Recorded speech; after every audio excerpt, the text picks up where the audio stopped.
Assalamualaikum semuanya. Semoga kalian semua dalam keadaan sehat dan dilancarkan rezekinya. Amin ya robbal alamin. Kisah video yang keenam ini berjudul Abu Nawas membuat istana di awang-awang. Suatu hari Raja Harun al-Rasyid mempunyai keinginan yang nyeleneh. Ia ingin membuat istana di awang-awang. Memang terkesan janggal, tapi apa salahnya kalau dicoba, kata sang raja dalam hati. Paduka Raja kemudian menyuruh pengawal pribadinya memanggil Abu Nawas. Menurutnya, untuk urusan rumit seperti ini, Abu Nawas pasti punya solusinya. Ada gerangan apa Paduka Raja memanggil hamba? Tanya Abu Nawas.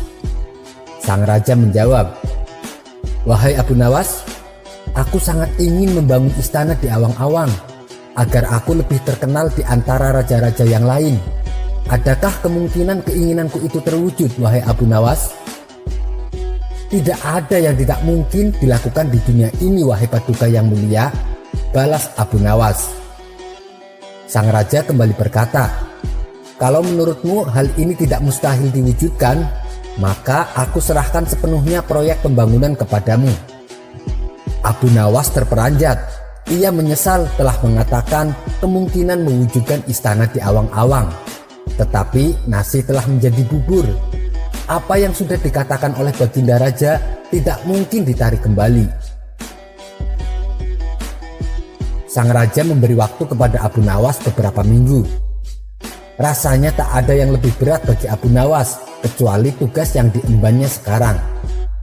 Jangankan membangun istana di langit, membangun gubuk kecil saja di langit sudah merupakan hal yang mustahil dikerjakan. Hanya Tuhan saja yang mampu melakukannya, gumam Abu Nawas.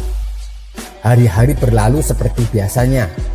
Tak ada yang dikerjakan Abu Nawas kecuali memikirkan bagaimana membuat sang raja merasa yakin kalau yang dibangun itu benar-benar istana di langit. Seluruh ingatannya dikerahkan dan dihubung-hubungkan. Abu Nawas bahkan berusaha menjangkau masa kanak-kanaknya.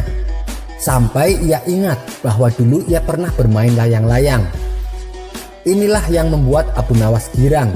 Ia tidak menyia-nyiakan waktu lagi. Bersama beberapa sahabatnya, ia merancang layang-layang raksasa berbentuk persegi 4. Setelah layang-layang tersebut selesai dibuat, baru Abu Nawas melukis pintu-pintu serta jendela-jendela dan ornamen-ornamen lainnya hingga menyerupai istana. Ketika semuanya selesai, Abu Nawas dan sahabat-sahabatnya menerbangkan layang-layang raksasa itu dari suatu tempat yang dirahasiakan. Begitu layang-layang raksasa berbentuk istana itu membumbung tinggi di angkasa, penduduk negeri gempar. Baginda Raja girang bukan kepalang. "Benarkah Abu Nawas berhasil membangun istana di langit?" tanya sang raja dalam hati. Dengan tidak sabar, beliau didampingi beberapa orang pengawal bergegas menemui Abu Nawas. Abu Nawas berkata dengan bangga, "Paduka yang mulia, istana pesanan Paduka telah selesai." "Engkau benar-benar hebat, wahai Abu Nawas," kata Baginda Raja memuji Abu Nawas. "Terima kasih Paduka yang mulia," jawab Abu Nawas. "Lalu bagaimana caranya aku ke sana, wahai Abu Nawas?" tanya Paduka Raja. "Dengan tali tambang, Paduka yang mulia," balas Abu Nawas. "Kalau begitu, siapkan talinya itu sekarang. Aku ingin segera melihat istanaku dari dekat," kata Baginda tidak sabar. "Maafkan hamba, Paduka yang mulia. Hamba kemarin lupa memasang talinya, sehingga seorang kawan hamba tertinggal di sana dan tidak bisa turun," jawab Abu Nawas. "Bagaimana dengan engkau sendiri, wahai Abu Nawas? Dengan apa engkau turun ke bumi?" tanya Baginda Raja. "Dengan menggunakan sayap, Paduka yang mulia," kata Abu Nawas dengan bangga. "Kalau begitu, buatkan aku sayap supaya aku bisa terbang ke sana," jawab Baginda. "Paduka yang mulia, sayap itu hanya bisa diciptakan dalam mimpi," kata Abu Nawas menjelaskan. "Engkau berani mengatakan aku gila sepertimu? Tanya Baginda sambil melotot. Iya Baginda, kurang lebih seperti itulah, jawab Abu Nawas tangkas. Apa maksudmu wahai Abu Nawas? Tanya Baginda lagi.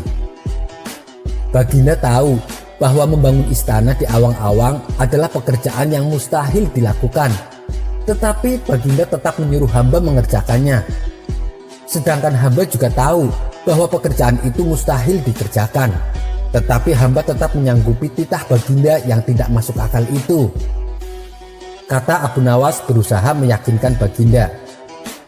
Tanpa menoleh, Baginda Raja kembali ke istana diiringi para pengawalnya. Sementara Abu Nawas berdiri sendirian sambil memandang ke atas melihat istana terapung di awang-awang. Sebenarnya siapa di antara kita yang gila? Tanya Baginda Raja mulai jengkel. Hamba kira kita berdua sama-sama tidak waras tuanku, tapi lebih duluan yang punya ide, jawab Abu Nawas sambil senyum dan tanpa ragu. Demikianlah kisah Abu Nawas membuat istana di awang-awang. Sampai bertemu lagi di kisah selanjutnya. Wassalamualaikum warahmatullahi wabarakatuh.